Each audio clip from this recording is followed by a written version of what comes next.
Welcome to Hindi hub. Dear students, class 6th Hindi Malhar text ബുക്കിലെ second chapter ആയ goal എന്ന പാഠമാണ് ഈ വീഡിയോയിൽ എക്സ്പ്ലെയിൻ ചെയ്യുന്നത്. ഹോക്കി ലോകത്തിലെ മാന്ത്രികനായ മേജർ ധ്യാൻ ചന്ദ് തന്റെ ജീവിതത്തിലെ രസകരമായ ഒരു സംഭവത്തിലൂടെ കളിക്കളത്തിലെ അനുഭവങ്ങളും വിജയമന്ത്രങ്ങളും പങ്കുവെക്കുന്ന പാഠമാണ് ഗോൾ. ഇവിടെ ഗോൾ എന്ന് പറഞ്ഞാൽ എന്താണ്? इस पाठ का नाम पढ़कर आपके मन में कुछ गोल वस्तुओं के नाम या चित्र उभरे होंगे. इस पाठ का नाम पढ़कर ഈ പാഠത്തിന്റെ പേര് വായിക്കുമ്പോൾ आपके मन में നിങ്ങളുടെ മനസ്സിലെ कुछ गोल वस्तुओं के नाम या चित्र उभरे होंगे. കുറച്ച് റൗണ്ട് ഷേപ്പിലുള്ള വസ്തുക്കളുടെ പേരുകളോ ചിത്രങ്ങളോ ഉയർന്നു വരുന്നുണ്ടാവാം. ഈ പാഠത്തിന്റെ പേര് വായിക്കുമ്പോൾ നിങ്ങളുടെ മനസ്സിൽ റൗണ്ട് ഷേപ്പിലുള്ള ചില വസ്തുക്കളുടെ പേരുകളോ ചിത്രങ്ങളോ തെളിഞ്ഞു വരുന്നുണ്ടാവാം. ഗോൾ ഗേന്ദ് റൗണ്ട് ഷേപ്പിലുള്ള പന്ത്, ഗോൾ റൊട്ടി റൗണ്ട് ഷേപ്പിലുള്ള റൊട്ടി ചപ്പാത്തി, ഗോൾ ചന്ദ്രമ റൗണ്ട് ഷേപ്പിലുള്ള ചന്ദ്രൻ ആദി എക്സെട്ര. ലേക്കിൻ യഹ് പാഠ് ഏക് വിശേഷ് പ്രകാർ കെ ഗോൾ. എന്നാൽ ഈ പാഠം ഒരു പ്രത്യേക തരം ഗോളിനെ കുറിച്ചും അവർ ഉസേ കർണേ വാലേ കെ ബാരേ മേം ഹെ, അത് നേടിയ ആളെ കുറിച്ചുമാണ്. എന്നാൽ ഈ പാഠം ഒരു പ്രത്യേക തരം ഗോളിനെ കുറിച്ചും അത് നേടിയ വ്യക്തിയെ കുറിച്ചുമാണ്. യഹ് പാഠ് ഏക് പ്രസിദ്ധ ഖിലാഡി കെ സംസ്മരൺ കാ ഏക് അംശ ഹെ. ഈ പാഠം ഒരു ഫേമസ് കളിക്കാരന്റെ ഓർമ്മക്കുറിപ്പിൽ നിന്നുള്ള ഒരു ഭാഗമാണ്. ആയിയെ ഇസെ പഠത്തെ ഹൈം ഔർ ജാനത്തെ ഹൈം. വരൂ നമുക്കിത് വായിച്ച് മനസ്സിലാക്കാം. കി കോൻ ദേ വേ പ്രസിദ്ധ ഖിലാഡി, ആരായിരുന്നു ആ ഫേമസ് കളിക്കാരനെന്ന്. അപ്പോൾ ഇവിടെ ഗോൾ എന്ന് പറഞ്ഞാല് ഹോക്കി യാ ഫുട്ബോൾ ജൈസെ ഗേൽ ഖേൽത്തെ സമയ് കോയി ബി ടീം ജോ സ്കോർ ബനാത്തി ഹെ ഉസെ ഗോൾ കഹത്തെ ഹെ. ഹോക്കി ഫുട്ബോൾ പോലുള്ള കളികൾ കളിക്കുമ്പോൾ ഓരോ ടീമും നേടുന്ന സ്കോറിനെയാണ് ഗോൾ എന്ന് പറയുന്നത്. അപ്പോൾ ഇനി നമുക്ക് ധ്യാൻ ചന്ദിന്റെ ഗോൾ എന്ന ആത്മകഥയിലേക്ക് കടക്കാം. തന്റെ കളി ജീവിതത്തിലെ എന്തെല്ലാം അനുഭവങ്ങളാണ് അദ്ദേഹം ഈ പാഠത്തിലൂടെ നമ്മളുമായി പങ്കുവെക്കുന്നത് എന്ന് നോക്കാം.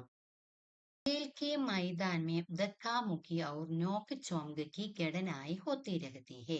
ഗേൽ കെ മൈതാൻ മേം കളിക്കുന്ന ഗ്രൗണ്ടില് കളിക്കളത്തില് ധക്കാമുക്കി എന്ന ഉന്തും തള്ളും, അതായത് പുഷിങ് ഷോവിങ്. ഔർ നോക്ക് ചോംഗ് വഴക്കുകള് കോറൽസ്. കി ഘടനായേ ഇങ്ങനെയുള്ള സംഭവങ്ങള് ഹോത്തി രഹത്തി ഹെ ഉണ്ടാവാറുണ്ട്. കളിക്കളത്തില് ഉന്തും തള്ളും അതുപോലെ വഴക്കുകളും ഇതുപോലെയുള്ള സംഭവങ്ങളൊക്കെ നടക്കാറുണ്ട്.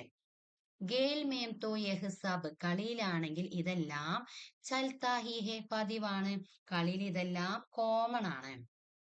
ജിൻ ദിനോം ഹം ഗേല കർത്തേതേ, ഏത് കാലത്താണോ ഞങ്ങൾ കളിച്ചിരുന്നത്, ഉൻ ദിനോം ബി ആ കാലത്തും യഹ് സബ് ചൽത്താത ഇതെല്ലാം നടക്കാറുണ്ടായിരുന്നു. സൻ 1933 കി ബാത്ത് ഹെ, 1933 ഒരു കാര്യമാണ്. ഉൻ ദിനോമേം ആ കാലത്ത് മേം പഞ്ചാബ് റെജിമെന്റ് കി ഓർ സെ ഖേലാ കർത്താ താ, ഞാൻ പഞ്ചാബ് റെജിമെന്റിന് വേണ്ടി കളിക്കാറുണ്ടായിരുന്നു. ഏക് ദിൻ ഒരു ദിവസം പഞ്ചാബ് റെജിമെന്റ് ഔർ സേംബേഴ്സ് ആൻഡ് മൈനേഴ്സ് ടീം കെ ബീച്ച്, പഞ്ചാബ് റെജിമെന്റും അതുപോലെ സേംബേഴ്സ് ആൻഡ് മൈനേഴ്സ് ടീമും തമ്മിൽ മുക്കാബല ഹോ രഹാദ, മത്സരം നടക്കുകയായിരുന്നു. ഒരു ദിവസം പഞ്ചാബ് റെജിമെന്റും സേംബേഴ്സ് ആൻഡ് മൈനേഴ്സ് ടീമും തമ്മിൽ മാച്ച് നടക്കുകയായിരുന്നു. Miners team K khiladi, miners ടീമിലെ ഒരു പ്ലെയർ മുജ്സെ എന്നിൽ നിന്ന് ഗേന്ദ് ചീനിനേക്ക് കോഷിഷ് കർത്തെ, പന്ത് തട്ടിയെടുക്കാൻ വേണ്ടി ഇങ്ങനെ ശ്രമിച്ചോണ്ടുന്നു. ലേക്കിൻ പക്ഷേ ഉൻകി ഹർ കോഷിഷ്, അവന്റെ എല്ലാ ശ്രമവും ബേക്കാർ ജാത്തി വെറുതെയായി. ഒരു കളിക്കാരന് മൈനേഴ്സ് ടീമിന്റെ ഒരു പ്ലെയർ എന്നിൽ നിന്ന് പന്ത് ഇങ്ങനെ തട്ടിയെടുക്കാൻ ശ്രമം നടത്തി, പക്ഷെ അവന്റെ എല്ലാ അറ്റംപ്റ്റുകളും ഫെയിലായി. ഇത്തനേമേം ഈ സമയത്ത് एक ഖിലാഡിനെ ഒരു പ്ലെയർ ഗുസ്സേമേ ആക്കർ, ആംഗ്ലിയായി വന്നിട്ട് ദേഷ്യത്തിൽ വന്നിട്ട് ഹോക്കി സ്റ്റിക് മേരെ സിർ പർ ദേ മാരി, ഹോക്കി സ്റ്റിക് കൊണ്ട് എന്റെ തലയിൽ അടിച്ചു. മുझे മൈദാൻ സെ ബാഹർ ലേ ജായാ ഗയാ, എന്നെ ഗ്രൗണ്ടിൽ നിന്ന് പുറത്തേക്ക് കൊണ്ടുപോയി. അപ്പൊ എതിർ ടീമിലെ ഒരാള് ഇവന്റെ കയ്യിൽ നിന്ന് പന്ത് തട്ടിയെടുക്കാൻ ശ്രമം നടത്തി, പക്ഷെ അവരുടെ എല്ലാ അറ്റംപ്റ്റും ഫെയിൽ ആയപ്പോ അയാൾക്ക് ദേഷ്യം വന്നു അല്ലെ. ദേഷ്യം വന്നിട്ട് അവർ ഹോക്കി സ്റ്റിക്ക് കൊണ്ട് ഇവന്റെ തലയിൽ അടിച്ചു. അങ്ങനെ ഈ കളിക്കാരനെ ഗ്രൗണ്ടിൽ നിന്ന് പുറത്തേക്ക് കൊണ്ടുപോയി. थोड़ी देर बाद मैं പട്ടി ബാന്ധിക്കർ ഫിർ മൈതാൻ മേ മാ പഹുഞ്ച. थोड़ी देर बाद അല്പസമയത്തിന് ശേഷം मैं പട്ടി ബാന്ധിക്കർ ഞാൻ ബാൻഡേജ് കെട്ടിയിട്ട് പട്ടി മീൻസ് ബാൻഡേജ് ഫിർ മൈതാൻ മേ മാ പഹുഞ്ച വീണ്ടും ഗ്രൗണ്ടിലെത്തി. ആത്തെ ഹി വന്നപ്പോൾ തന്നെ മേംനെ ഉസ് ഗിലാഡിക്ക് പീട്ട് പർ ഞാൻ ആ കളിക്കാരന്റെ പുറത്ത് ഹാത്ത് രക്കർ കഹ കൈ വെച്ചുകൊണ്ട് പറഞ്ഞു. തും ചിന്താ മത്ത് കരോ യു ഡോണ്ട് വറി നീ വിഷമിക്കേണ്ട ഇസ്കാ ബദല മേം ജരൂർ ലൂങ്ക ഞാൻ ഇതിന് എന്തായാലും പ്രതികാരം ചെയ്യും എന്തായാലും റിവെഞ്ച് ചെയ്യും. മേരെ ഇത്തനാ കഹത്തെ ഹി ഞാൻ ഇത്രയും പറഞ്ഞപ്പോൾ തന്നെ വഹ് ഗിലാടി ഗബരാഗയ ആ കളിക്കാരൻ പേടിച്ചിരുന്നു. അബ് ഹർ സമയം മുച്ചേ ഹീ തേക്ക്താ രഹത്ത അവൻ എല്ലാ സമയത്തും എന്നെ തന്നെ ഇങ്ങനെ നോക്കിക്കൊണ്ടിരുന്നു. എന്തിനെന്നാൽ മേം കബ് ഉസ്കെ സിർ പർ ഹോക്കി സ്റ്റിക് മാർനെ വാലാഹും ഞാൻ എപ്പോഴാണോ അവന്റെ തലയില് ഹോക്കി സ്റ്റിക് കൊണ്ട് അടിക്കുന്നത് എന്നറിയാന്. റിവെഞ്ച് ചെയ്യുമെന്ന് പറഞ്ഞിരുന്നല്ലോ. അപ്പൊ ആ പ്ലെയർ ഇവൻ ഹോക്കി സ്റ്റിക് കൊണ്ട് അടിക്കുന്നുണ്ടോ എന്ന് ഇങ്ങനെ ഇടക്ക് നോക്കിക്കൊണ്ടേയിരുന്നു. മേംനെ ഏക് കെ ബാദ് ഏക് ചട്പട്ട് ചഹ് ഗോൾ കർ ദിയേ ഞാൻ ഒന്നിന് പിറകെ ഒന്നായി പെട്ടെന്ന് 6 ഗോള് നേടി. ചട്പട് എന്നാൽ വേഗത്തില്. ഗേൽ ഗത്മ ഹോനെ കെ ബാദ് കളി അവസാനിച്ചതിന് ശേഷം ഗത്മ ഹോന അവസാനിക്കുക.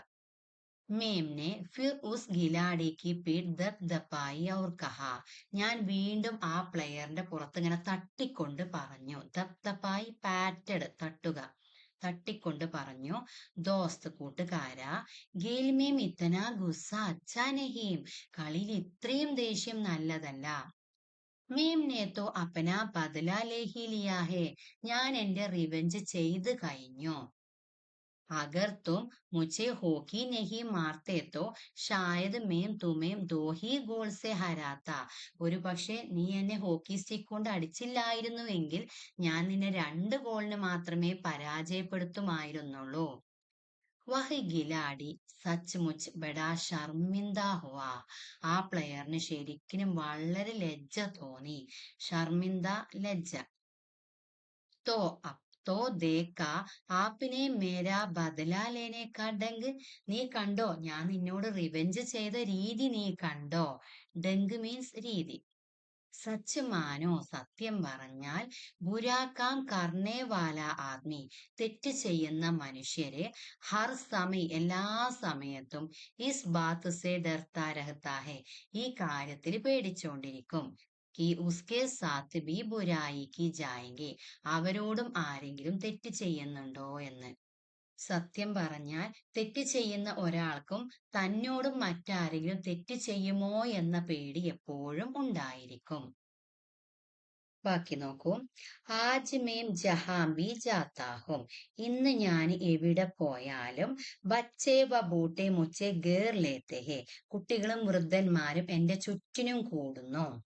ഔർ മുജ്സെ മേരി സഫലതാ കാ രാജ് ജാനന ചാഹ്താ ഹെ എന്നിൽ നിന്ന് അവർ വിജയത്തിന്റെ രഹസ്യം അറിയാൻ ആഗ്രഹിക്കുന്നു.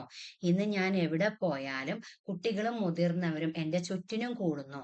എന്നിട്ട് അവർ എന്റെ വിജയത്തിന്റെ രഹസ്യം അറിയാൻ അവര് ആഗ്രഹിക്കുന്നു. മേരെ പാസ് സഫലതാക്ക കോയി ഗുരുമന്ത്ര തോഹി നഹീം എന്റെ അടുത്ത് വിജയത്തിനൊരു പ്രത്യേക രഹസ്യമൊന്നുമില്ല. ഹർ കിസി സെ യഹി കഹ്ത എല്ലാവരോടും പറയാനുള്ളത് ഇതാണ്. കി ലഗ്ന സാധന ഔർ ഗേൽ ഭാവന ഹി സഫലതാ കെ സബ്സെ ബഡെ മന്ത്ര ഹെ. ലഗ്ന ആത്മാർത്ഥത, സാധന പരിശീലനം, ഗേൽ ഭാവന കായിക മനോഭാവം. ആത്മാർത്ഥതയും പരിശീലനവും കായിക മനോഭാവമാണ് വിജയത്തിന്റെ ഏറ്റവും വലിയ രഹസ്യം. मेरा जन्म सन 1905 में प्रयाग में एक साधारण परिवार में हुआ.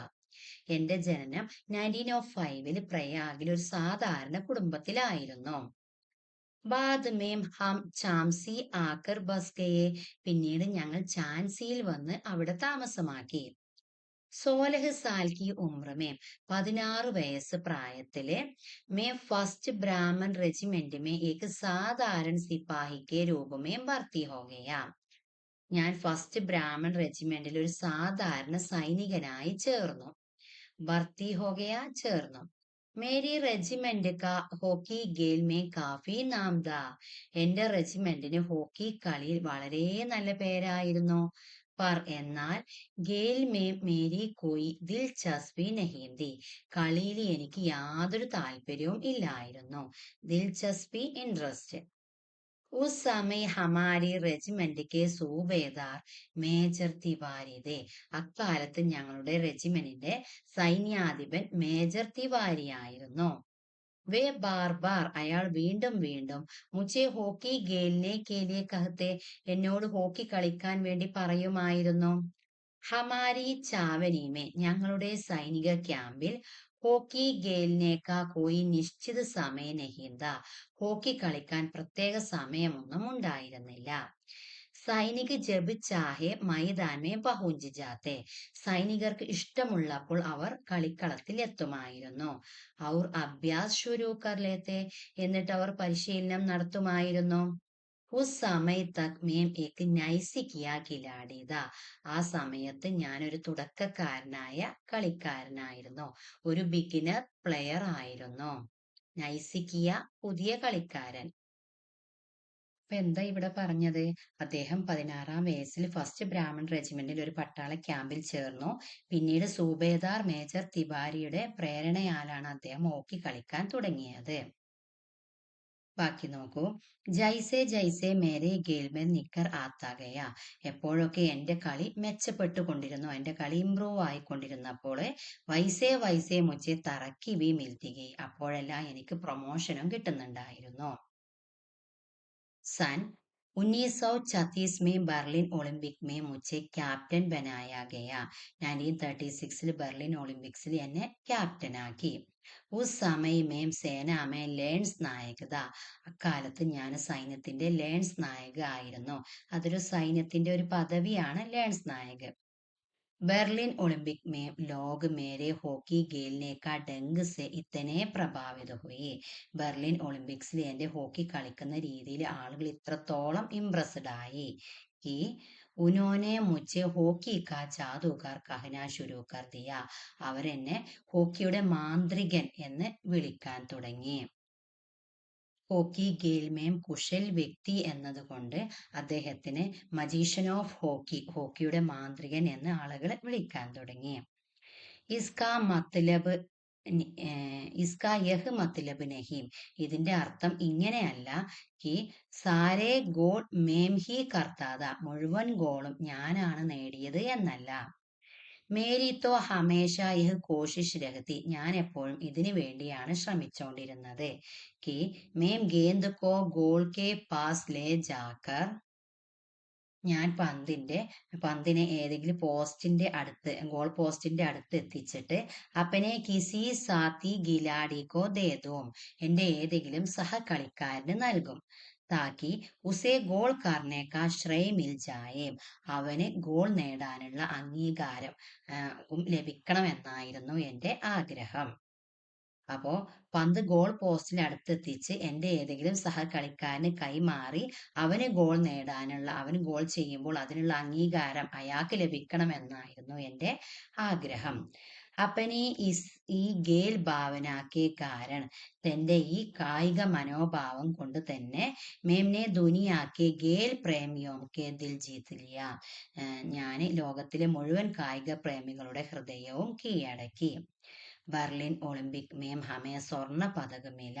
ബെർലിൻ ഒളിമ്പിക്സിൽ ഞങ്ങൾക്ക് സ്വർണ്ണ മെഡൽ ലഭിച്ചു. ഖേൽത്തെ സമയ മേം ഹമേഷ ഇസ് ബാത് കാ ധ്യാൻ രഖത്താ. കളിക്കുന്ന സമയത്ത് ഞാൻ എപ്പോഴും ഈ കാര്യം ശ്രദ്ധിച്ചിരുന്നു. കി ഹാർ യാ ജീത്ത് മേരി നഹി. പരാജയമോ വിജയമോ എന്റേതല്ല, ബൽക്കി പൂരേ ദേശ് കി ഹേ. മുഴുവൻ രാജ്യത്തിൻ്റെതാണ്. കളിക്കുമ്പോൾ തോൽവിയോ ജയമോ വന്നാൽ എന്റേത് മാത്രമല്ല, മറിച്ച് മുഴുവൻ രാജ്യത്തിൻ്റെതാണെന്ന് ഞാൻ എപ്പോഴും ശ്രദ്ധിച്ചിരുന്നു. മേജർ ധ്യാൻചന്ദ്. അപ്പോൾ ഇവിടെ ഒരു ചിത്രം കാണുന്നുണ്ട് അല്ലേ? ഇത് 1936 ബെർലിൻ ഒളിമ്പിക്സിൽ ചാമ്പ്യന്മാരായ ഇന്ത്യൻ ഹോക്കി ടീമിന്റെ ചിത്രമാണ്. മേജർ ധ്യാൻ പന്തിന്റെ നേതൃത്വത്തിലാണ് ഈ ടീം ഒളിമ്പിക്സിൽ വിജയം കരസ്ഥമാക്കിയത്. അപ്പോൾ ഇതാണ് മക്കളെ നമ്മുടെ മേജർ ധ്യാൻ ചന്ദിന്റെ ആത്മകഥ. ഇനി നമുക്ക് ലേഖകസെ പരിചയം നോക്കാം. यदि कोई खिलाड़ी अपनी आत्मकथा का नाम ഗോൾ രക്കിട്ടോ, ഏതെങ്കിലും ഒരു പ്ലെയർ തന്റെ ആത്മകഥക്ക് ഗോൾ എന്ന് പേര് നൽകിയിട്ടുണ്ടെങ്കിൽ ഇസ് നാം കോ പഠിക്കർ ഇത്തനാത്തോ തുരന്ത് സമച്ച് മേം ആ ജാത്താ ഹേ, ആ പേര് വായിക്കുമ്പോൾ തന്നെ വളരെ പെട്ടെന്ന് നമുക്ക് മനസ്സിലാക്കാൻ കഴിയും കി ഉസേ ഗേൽ സേ കിത്തനാ പ്യാർ രഹാ ഹോങ്ക, അയാൾക്ക് കളിയോട് എത്രത്തോളം സ്നേഹമുണ്ടായിരുന്നു എന്ന്. ഏതെങ്കിലും ഒരു കളിക്കാരന് തന്റെ ആത്മകഥക്ക് ഗോൾ എന്ന് പേര് നൽകിയിട്ടുണ്ടെങ്കിൽ ആ പേര് വായിക്കുമ്പോൾ തന്നെ അദ്ദേഹത്തിന് കളിയോട് എത്രത്തോളം സ്നേഹമുണ്ടായിരുന്നു എന്ന് നമുക്ക് പെട്ടെന്ന് മനസ്സിലാകും. ജി ഹാം, അതെ. വേ അമർ ഗിലാഡി ഹെ, അദ്ദേഹം അനശ്വരനായ ഒരു കളിക്കാരനാണ്. ഹോക്കിക്ക് ജാദുകാർ കഹേ ജാനെ മേജർ ധ്യാൻ ചന്ദ്, ഹോക്കിയുടെ മാന്ത്രികൻ എന്ന് വിളിക്കപ്പെടുന്ന അനശ്വരനായ കളിക്കാരനാണ് മേജർ ധ്യാൻ ചന്ദ്. इतने महान कि भारत उनके जन्मदिन को രാഷ്ട്രീയ ഖേൽ ദിവസ് കെ രൂപ में मनाता है. ഇത്രയും മഹാനായതുകൊണ്ട് ഭാരതം അദ്ദേഹത്തിന്റെ ജന്മദിനത്തെ ദേശീയ കായിക ദിനം, നാഷണൽ സ്പോർട്സ് ഡേ ആയിട്ട് ആചരിക്കുന്നു. ജിസ്സെ ലാഖോ ഭാരതവാസി ഉൻകെ ജീവൻ സെ പ്രേരണ ലേ സകെ, അതുകൊണ്ട് ലക്ഷക്കണക്കിന് ഇന്ത്യക്കാർക്ക് അദ്ദേഹത്തിന്റെ ജീവിതത്തിൽ നിന്ന് പ്രചോദനം ഉൾക്കൊള്ളാൻ കഴിയുന്നു. इतने महान खिलाड़ी की भारत का सर्वोच्च खेल पुरस्कार खेल रत्न उनके नाम पर दिया जाता है. ഇന്ത്യയുടെ ഏറ്റവും ഉയർന്ന കായിക പുരസ്കാരമായ ഖേൽ രത്നം ഈ മഹാനായ കളിത്താരത്തിന്റെ പേരിലാണ് നൽകപ്പെടുന്നത്. ഇപ്പോൾ ഈ പുരസ്കാരം മേജർ ധ്യാൻ ചന്ദ് ഖേൽ രത്ന പുരസ്കാരം എന്ന പേരിലാണ് അറിയപ്പെടുന്നത്. കുട്ടികളെ, ഇത്രയാണ് ഈ വീഡിയോയിൽ ഉൾപ്പെടുത്തിയിരിക്കുന്നത്. നിങ്ങൾക്ക് നമ്മുടെ വീഡിയോ യൂസ്ഫുൾ ആകുന്നുവെങ്കിൽ ലൈക്ക് ചെയ്യാനും സബ്സ്ക്രൈബ് ചെയ്യാനും മറന്നു പോകരുതേ. Thank U.